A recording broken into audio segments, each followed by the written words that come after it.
يا أيها الذين آمنوا لا تتخذوا بطانة من دونكم لا يألونكم خبالا ودوا ما عنتم قد بدت البغضاء من أفواههم وما تخفي صدورهم أكبر قد بينا لكم الآيات إن كنتم تعقلون.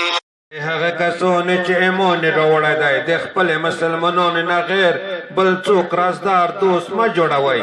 دوی تاسو ته په نقصان رسولو کې هیڅ کمی نه کوي. دوی هر هغه څه خوښوي چې تاسو په تکلیف کې اچوي.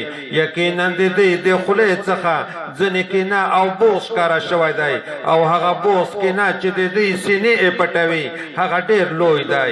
یقینا موږ تاسو دپاره آیاتونه ښه واضح بیان کړي دي که چیرې یی تاسو چې د عقل نه کور واخلئ.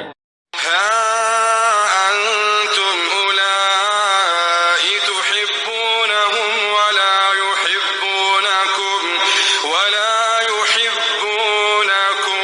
وتؤمنون بالكتاب كله وإذا لقوكم قالوا آمنا وإذا خلوا عضوا عليكم الأنامل من الغيظ قل موتوا بغيظكم إن الله عليم بذات الصدور. ګورئ تاسې هغه خلک چې د هغې سره مینه کوئ او هغې د تاسې سره مینه نه کوي او تاسې په ټولو کتابونو ایمان راوړئ او کله چې دوی له تاسې سره ملاقات وکړي نو ویایي موږ ایمان راوړی دی او کله چې یوازې شي نو تاسو ته د غوسې د وجې نه د ګوتې سرې نه چیچي.